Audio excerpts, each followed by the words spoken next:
muni. Surabaya kembali jemput, matur kasuwun dumateng ingkang rawuh disengkecaken gayipun. Assalamualaikum warahmatullahi wabarakatuh. Alhamdulillah wa syukurillah, la haula wa la quwata illa billah. Asyhadu an la ilaha illallah wahdahu la syarika lah. Wa asyhadu anna Muhammadan abduhu wa rasuluh. Allahumma shalli wa sallim wa barik ala Muhammad wa ala alihi wa ashabihi wa man tabi'ahu bi ihsanin ila yaumiddin. Yang saya hormati segenap pimpinan daerah Muhammadiyah Kota Surabaya, hadir Ustadz Amri Al-Johari, ada Ustadz Suhadi M. Sahdi, ada Ustadz Jemadi, ada Ustadz Arifan, ada Ustadz Marjuki, ada Ustadz Rofiq Munawi, separuh PDF hadir. Yang saya hormati pimpinan daerah Aisyah Kota Surabaya dan seluruh jajaran PDA.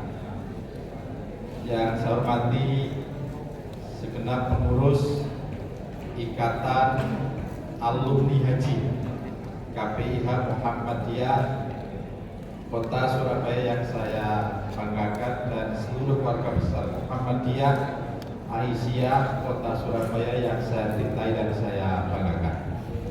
Alhamdulillah pagi hari ini kita bisa ketemu dalam rangka untuk mengikuti pengajian Ahad Pagi Pencerah yang diselenggarakan oleh Sinergi UM Surabaya, IKH KPIH Muhammadiyah dan Majelis Tabligh PDM Kota Surabaya.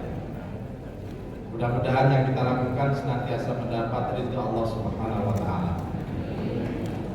Bapak Ibu yang semestinya menjadi narasumber pada hari ini adalah Wakil Menteri Pekerja Migran Indonesia. Tapi kita tahu kalau sudah momen akhir tahun ini, maka semua menteri wakil menteri tidak boleh meninggalkan Jakarta. Maka karena waktu itu yang meminta Pak Wamen adalah saya punya tanggung jawab untuk menggantikan beliau untuk mengisi pengajian Ahad Pagi Pencerah di kampus saya sendiri. Jadi per 10 Desember kemarin saya sudah tidak menjadi rektor di UM Surabaya, dan saya sudah pindah ruangan. Tidak di lantai 12 ruang rektorat, tetapi saya minta pindah yang lebih tinggi lagi. Saya menempati lantai 22. Jadi saya dibuatkan satu ruangan oleh tim pengembang kampus, karena saya guyonan saya mosok awet dibangun sampai ini kayak gitu ya. Barang ngono nek wis gak dadi rektor arep dikei sing cumili ruang dosen itu kecil. Bukan masalah daya ikhlas, tidak ya untuk menyesuaikan saja. Bagaimanapun saya tetap ketua Senat UM Surabaya, apalagi ketua PWM Jawa Timur gitu. Sehingga saya sama tim pengembang disiapkan di ruang lantai 22 bersamaan dengan ruang badan pembina harian. Memang ukurannya tidak terlalu besar, tetapi insya Allah sangat representatif dan bisa untuk berkontemplasi. Nah, itu seperti itu. Jadi kita tahu alhamdulillah UM Surabaya di akhir periode kami sudah terakreditasi unggul. Ini tentu lengkap ya apa yang sudah kami lakukan selama 12 tahun di Universitas Muhammadiyah Surabaya ini. Tinggal bagaimana Pak Rektor baru dan seluruh jajarannya nanti bisa mempertahankan sekaligus meningkatkan prestasi Universitas Muhammadiyah Surabaya ini lebih baik dibanding pada saat periode kami selama 3 periode dari 2012 sampai 2017. Jadi mudah-mudahan dengan dukungan dari seluruh keluarga besar Muhammadiyah Aisyah Kota Surabaya, UM Surabaya semakin berkembang, dan alhamdulillah pada hari Jumat kemarin Direktur Pasca Sarjana sudah mengambil SK S3 Islamic Study. Jadi UM Surabaya sudah mulai membuka program doktor. Jadi kalau teman-teman, bapak-bapak PDM, para guru, para dosen yang sudah S2 nanti bisa melanjutkan S3 Islamic Studies di Universitas Muhammadiyah Surabaya. Jadi tentu ini keberkahan, hadiah akhir tahun, hadiah periode kami yang tentu sangat membahagiakan bagi keluarga atau sivitas akademika Universitas Muhammadiyah Surabaya. Bapak Ibu sekalian, Muhammadiyah sekarang sudah berusia 112 tahun. Usia 112 tahun itu bukanlah usia yang mudah didapatkan. Seseorang itu kalau usianya sudah 112 tahun itu biasanya, mohon maaf, pikun, kondisi fisiknya bertambah lemah, dan mungkin mudah terserang penyakit. Tetapi Muhammadiyah berbeda. Muhammadiyah di usia lebih dari 1 abad, di usia 112 tahun ini, kalau saya boleh bilang, semakin berkembang, semakin menggila. Kalau bahasanya orang Lamongan, penggilan ya? Penggilan itu kan luar biasa. Nah tentu kenapa Muhammadiyah berusia lebih dari 1 abad, kenapa Muhammadiyah berusia 112 tahun ini? Ada rahasia yang dilakukan oleh Muhammadiyah selama, atau rahasia yang dimiliki oleh Muhammadiyah sehingga berusia sampai 112 tahun, dan insya Allah kita sangat yakin Muhammadiyah akan berusia panjang, bahkan mungkin ila yaumil qiyamah. Rahasia yang pertama, kenapa Muhammadiyah berusia panjang? Yang pertama rahasianya adalah karena pimpinan Muhammadiyah dan Aisyah orangnya ikhlas-ikhlas. Kalau pimpinan Muhammadiyah, pimpinan Aisyah, pimpinan organisasi otonom Muhammadiyah tidak ikhlas, maka yang terjadi adalah konflik yang akan berkepanjangan.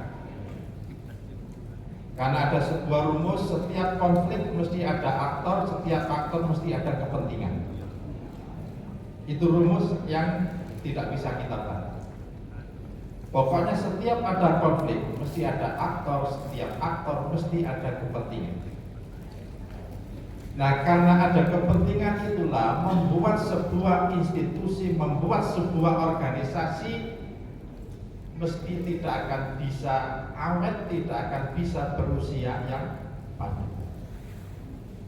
Karena selalu mengalami konflik, selalu mengalami pertengkaran yang mengakibatkan bubarnya sebuah institusi, yang mengakibatkan bubarnya sebuah organisasi.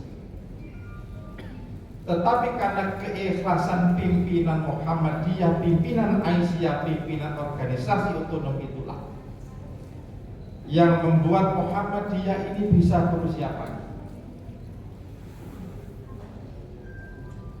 Apakah pimpinan Muhammadiyah itu dari pusat sampai ranting itu ada yang digaji? Tidak ada. Apakah pimpinan Aisyah dari pusat sampai ranting itu ada yang digaji? Tidak ada. Kalau jadi pimpinan persyarikatan digaji, maka mesti akan banyak kepentingan untuk merebut posisi sebagai pimpinan persalinan. Karena iming-iming gaji tadi. Berbeda dengan amal usaha. Amal usaha ini memang profesional yang dikedepankan. Maka di amal usaha boleh mendapatkan salary, boleh mendapatkan reward, boleh mendapatkan gaji sesuai dengan kemampuan masing-masing amal usaha. Tetapi di Muhammadiyah tidak. Makanya banyak para wartawan asing itu heran dengan Muhammadiyah. Orang membayangkan berapa gaji pimpinan pusat Muhammadiyah karena asetnya triliunan. Berapa gaji ketua BWM Jawa Timur? Berapa gaji PDM Kota Surabaya?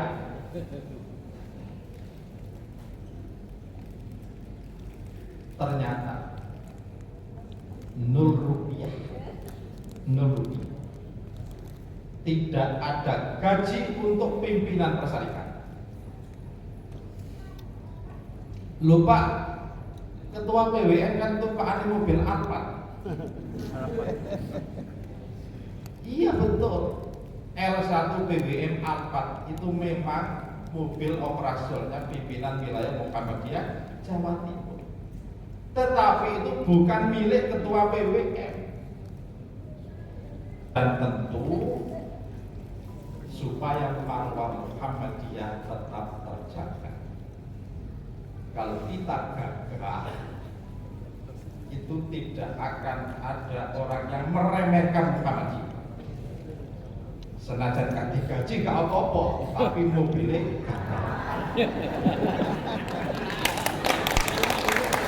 seperti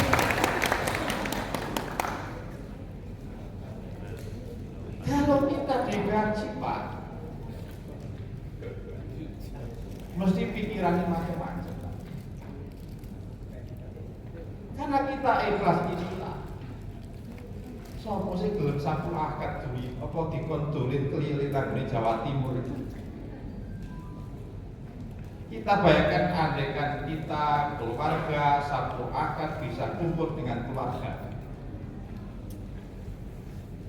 Tapi karena keikhlasan, karena panggilan hati itulah yang kemudian kita rela mengorbankan sebagian keluarga kita untuk kepentingan Perserikatan Muhammadiyah.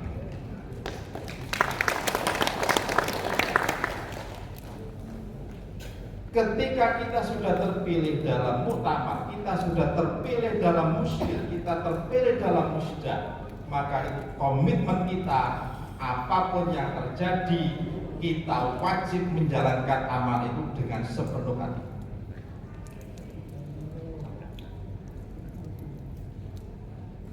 Hari Ahad kemarin, saya dengan Pak Rofiq itu ya, pagi di Semakja, Surabaya, membuka acara LSPOPW. Setelah itu jam 1 saya harus ke Lamongan mengisi pengajian Milad di Laren. Di tengah pengajian turun hujan deras. Padahal itu daerahnya ya Pak Suhadi di daerah pinggir Bengawan Solo. Itu misalnya naudzubillah ya, debit airnya naik, mohon maaf, atau mohon maaf Bu Najib tanggulnya jebol gitu ya kira-kira. Karena hujannya sangat deras. Tetapi yakinlah, karena kita serius ngurusi Muhammadiyah, mesti Allah akan serius ngurusi kita.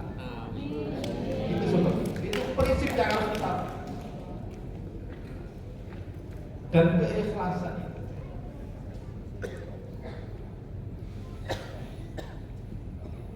Mungkin ada Bu Najib ya. Pak Najib itu dulu mohon maaf ya, tidak bisa naik sepeda. Almarhum Pak Najib itu tidak bisa naik sepeda. Yo kali nyupir ya.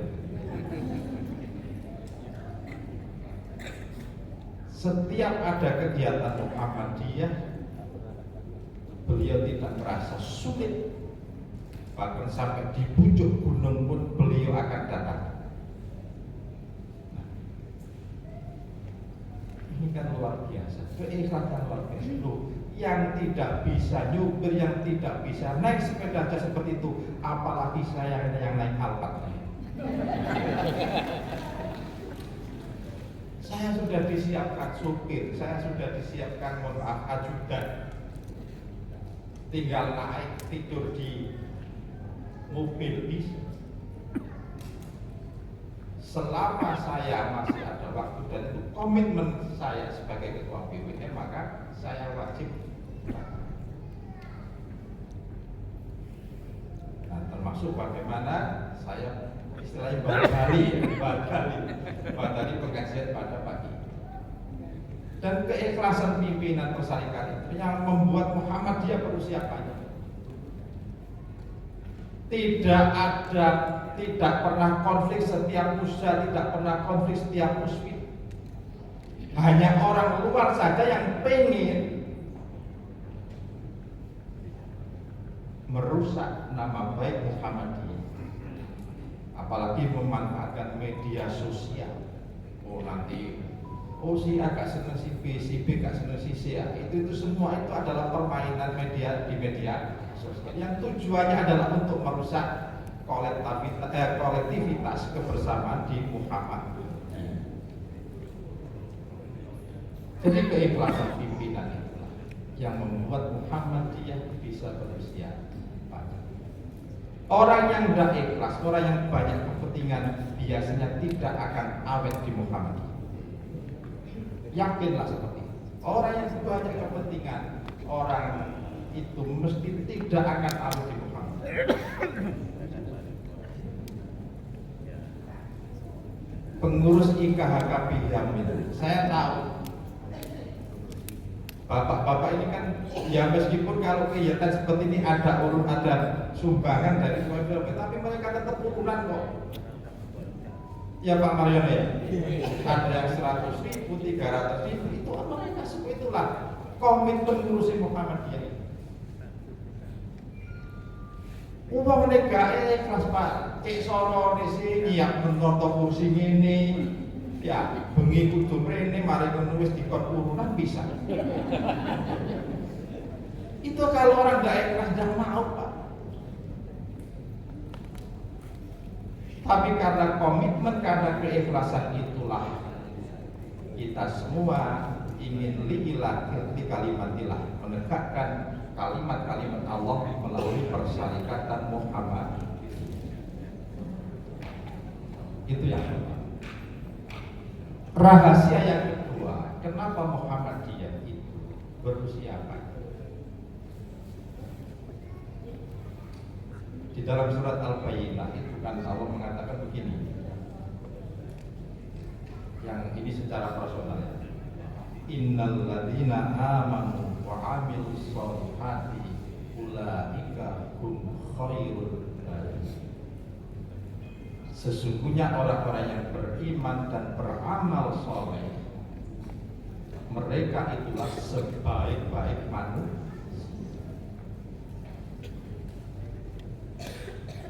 Ini dalam konteks personal. Orang yang beriman dan beramal soleh itulah sebaik-baik manusia. Robert Hefner, seorang antropolog dan pengamat Islam dari Boston University, itu pernah mengatakan, jadi Robert Hefner ini pernah mengusulkan dua ormas Islam di Indonesia ini pada tahun 2019 untuk mendapatkan hadiah Nobel perdamaian. Karena Hefner menganggap NU dan Muhammadiyah ini adalah dua sayap Garuda yang bisa menjaga ketentraman, ketertiban, keamanan di negara kesatuan Republik Indonesia. Meskipun gagal, Robert Hefner, ya mungkin mohon maaf ya karena Nobel itu tidak sepenuhnya juga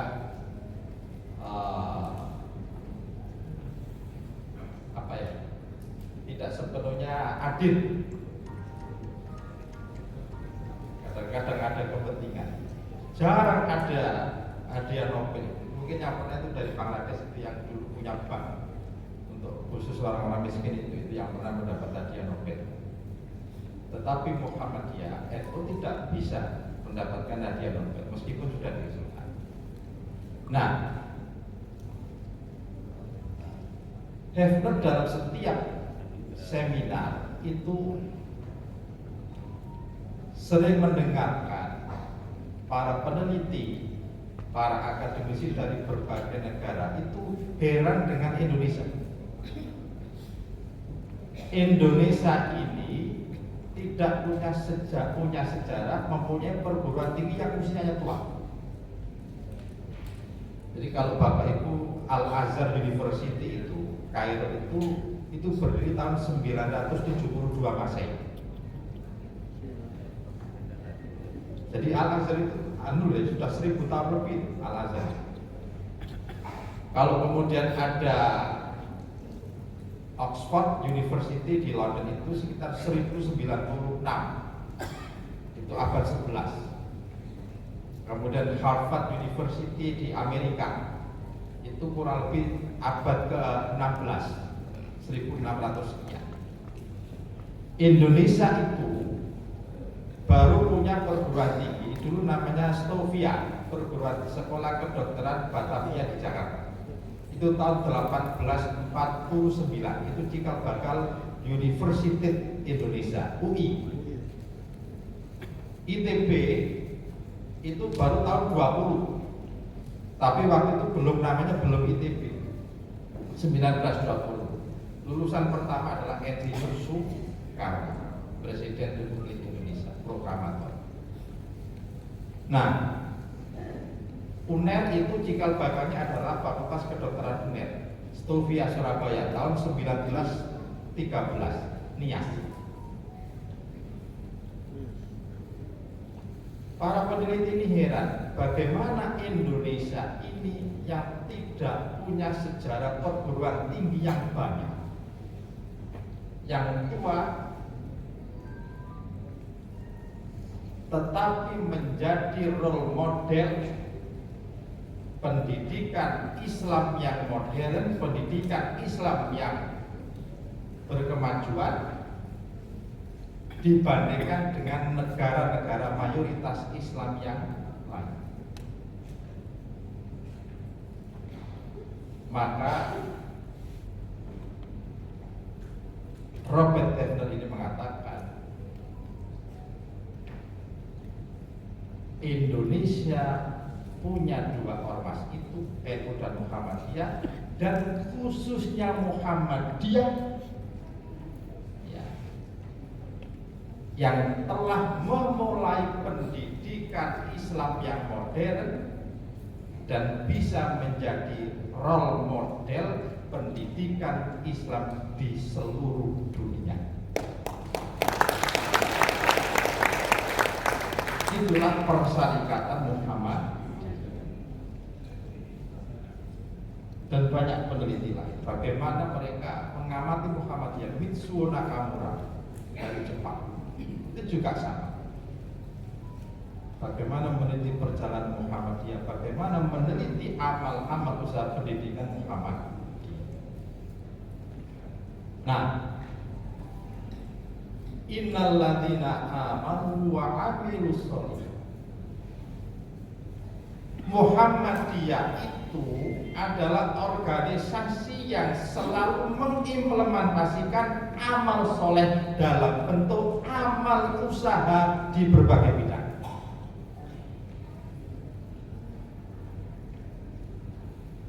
Jadi Muhammadiyah itu adalah organisasi yang mengimplementasikan amal soleh dalam bentuk membuat amal usaha di berbagai bidang. Tidak ada organisasi Islam yang mempunyai amal usaha sebanyak yang dimiliki oleh Muhammadiyah di dunia ini.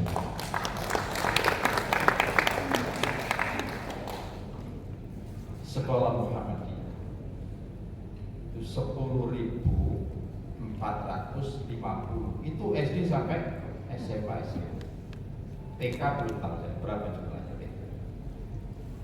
Mungkin 30 lebih. Itu TK Aisyah Bustanul. Rumah sakit Muhammadiyah, amal usaha bidang kesehatan itu kalau rumah sakit 137, maka klinik itu bisa 400 lebih, jadi 500 lebih. Amal usaha bidang sosial juga. Dan hebatnya apa? Sekolah Muhammadiyah, perguruan tinggi Muhammadiyah bukan untuk orang Muhammadiyah saja.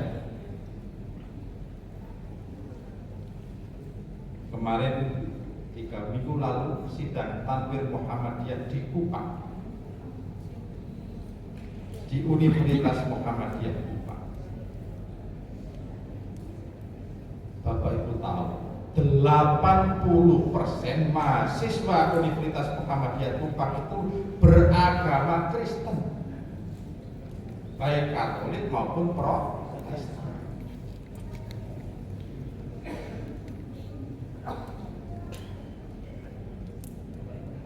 Itulah muncul istilah Krismuha, Kristen Muhammadiyah.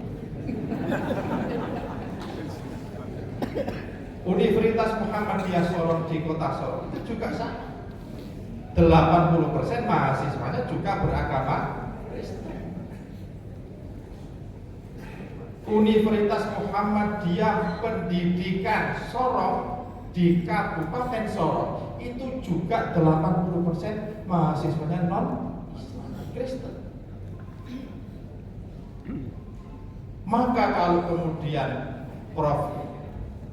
Munir Mulkan itu membagi ada Muas Muhammadiyah Asli, ada Munas Muhammadiyah Nasionalis atau Marmut Marbainis Muhammadiyah, ada Munu Muhammadiyah NU, ada juga namanya Krismuha, Kristen Muhammadiyah. Mereka beragama Kristen tapi bangga menjadi bagian dari Muhammadiyah. Mereka bisa nyanyi Sang Surya Al-Islam agamaku Muhammadiyah.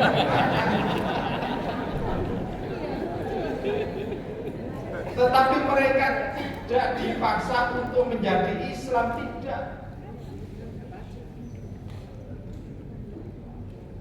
Pak Arif kan ikut ya ke Kupang kemarin.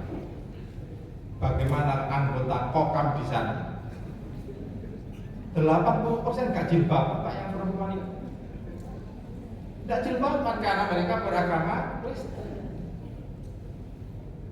Tapi mereka semangat jihad untuk membela Muhammadiyahnya luar biasa.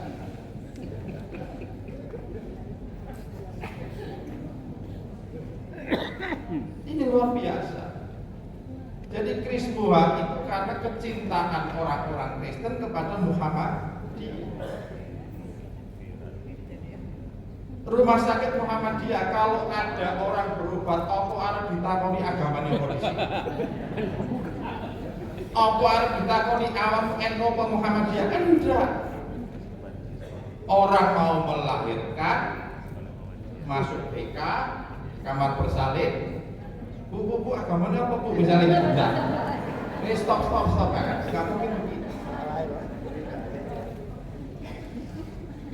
Jadi maka disinilah kemudian tema milad itu adalah menghadirkan kemakmuran untuk semua. Karena memang amal usaha Muhammadiyah itu dibuat bukan untuk orang Muhammadiyah saja. Jadi untuk semuanya, menghadirkan kemakmuran untuk semua. Inilah yang membuat Muhammadiyah berusaha maju, dicintai tidak hanya oleh warga Muhammadiyah sendiri. Makanya Bapak Ibu, kita ini harus bangga menjadi warga Muhammadiyah. Muhammadiyah itu terkenal lomat-lomat. Dari ketua takmir itu ada teman-teman Masjid Sudirman berapa tahun harus 28 tahun jadi ketua takmir. mulai aktif IPM dan lain sebagainya sampai di BPM itu ya. Ternyata Muhammadiyah itu luar biasa, banyak memberikan. Iya, berkah itu dari Allah, iya, berkah itu semuanya dari Allah, tetapi Allah melewatkan melalui Muhammad. Saya mungkin andaikan saya itu jadi dokter, PNS, mohon maaf, kepala puskesmas saja, ya, kan sudah direktur. Iya, Pak. Betul. Kira-kira begitu. Tetapi kalau betul-betul ngurusi Muhammadiyah itu ya Allah, luar biasa. Berkahnya bukan karena saya pinter, bukan. Semua itu adalah makna pertolongan dari Allah karena saya serius ngurusi Muhammadiyah. Saya yakin itu. Maka Bapak Ibu banggalah jadi bagian dari Muhammad. Banggalah jadi keluarga Muhammad. Tanpa kita sadari banyak keberkahan-keberkahan yang akan kita dapat. Karena kita merasakan Bapak Ibu nek gak ngerasa aku gak iso cerita. Kan begitu.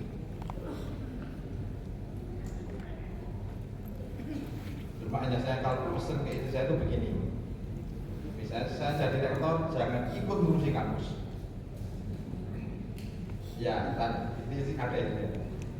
Pokoknya aku jadi pimpinan, aku jadi PWM, ojo melok-melok ngurusi kampus. Maksud saya ngatur-ngatur jangan, tidak boleh. Termasuk anak saya. Makanya saya dapat mobil dinas itu tidak pernah anak saya itu memakai. Bojoku apa mana nggak bisa nyopir aja. Ini siapa nggak bisa sepeda, nggak bisa nyopir, harus nyelam bingung guys. Nah itu, nah kembali lagi. Jadi Muhammadiyah itu luar biasa. Mengimplementasikan amal soleh itu dalam bentuk amal usaha. Dan amal usaha bukan untuk warga Muhammadiyah saja, tetapi untuk kemakmuran semua, menghadirkan kemakmuran semua itu adalah itulah prinsip amal usaha yang dibuat oleh Muhammad. Itu yang rahasia yang ketiga.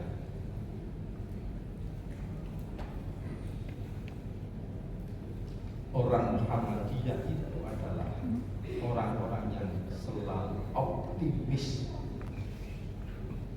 Salah satu ciri Islam berkemajuan itu adalah orang yang selalu optimis meskipun menghadapi tantangan seberat apapun.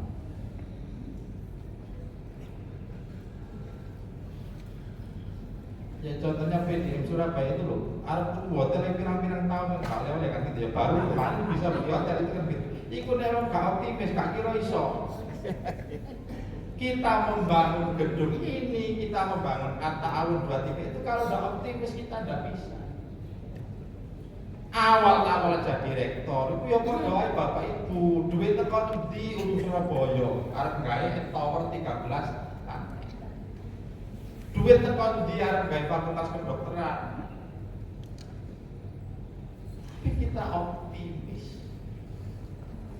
Kita optimis.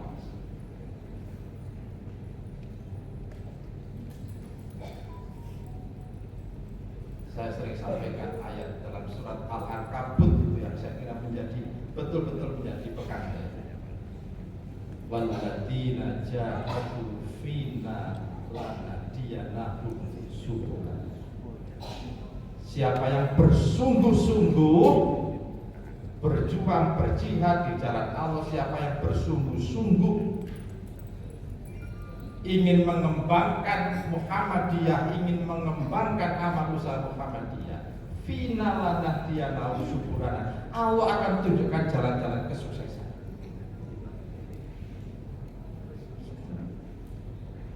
Nek awake dhewe iki durung ditutur jalan kesuksesan, berarti awake dhewe iki kurang serius gitu aja. Itu. Berarti kita ini belum bersungguh. Yakin kalau kita sungguh-sungguh itu Allah akan berikan jalan keluar, akan tunjukkan jalan-jalan kesuksesan.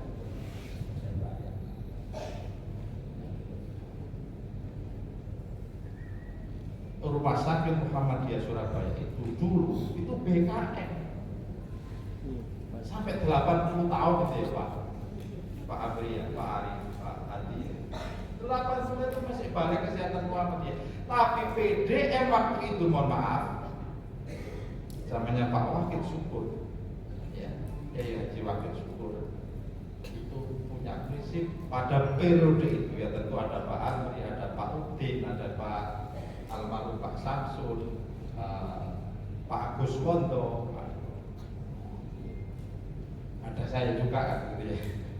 Nah, itu bagaimana BKM itu harus dirubah menjadi Rumah Sakit Muhammad, PKU Muhammad.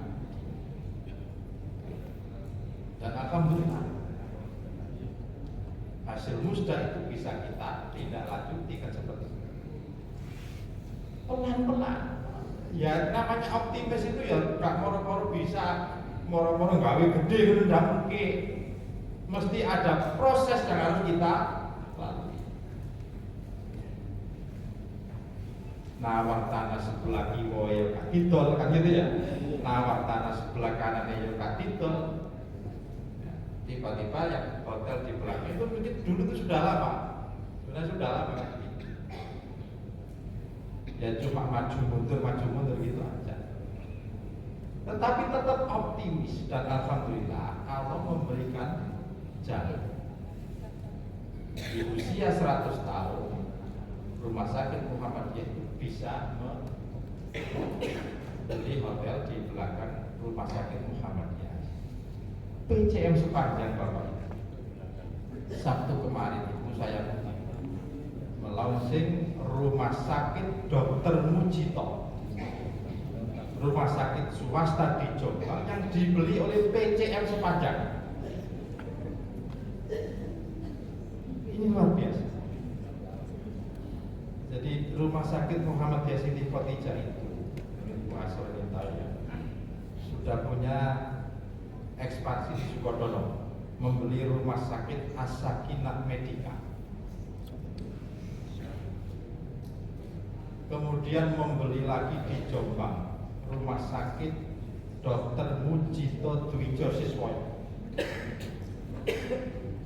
PDM Lamongan, Rumah Sakit Muhammadiyah Lamongan itu sekarang sedang membangun rumah sakit di PDM Situbondo. Itu kalau tidak ada optimisme, tidak akan mungkin bisa melakukan itu. Dan itu ciri orang Muhammadiyah. Pak Ketum kita Provider itu luar biasa. Beliau yang kemudian selalu menjadi inspirasi. Bagaimana mendirikan Muhammadiyah Australia College. Ini kan ceritanya dulu sudah punya lahan namanya Dinarwaren 10 hektar itu di pinggiran kota Melbourne. Saya kebetulan waktu itu ikut ke sana. Tetapi izinnya tidak bisa. Tetapi keseriusan, optimisme, Allah tunjukkan jalan. Sekolah dimiliki Yayasan Kristen dijual di kota Melbourne. Berarti awalnya nang pinggir tuku tanah, tapi kemudian ada sekolah milik Yayasan non Islam dijual tapi di tengah kota Melbourne. Ini kan luar biasa. Mesir itu ada TK Aisyah Mustamah 3. Dan duit hujan Gusti Allah. Dalam optimis. Pokoknya serius Allah itu mesti memberikan jalan. Waladina jatuh final aja. Bapak Ibu yang ramu di sini, ya, yang ngamu Muhammadiyah Surabaya, biar kami berekspansi ke Semarang. Kita tunjukkan Muhammadiyah itu gagah. Muhammadiyah itu punya marwah.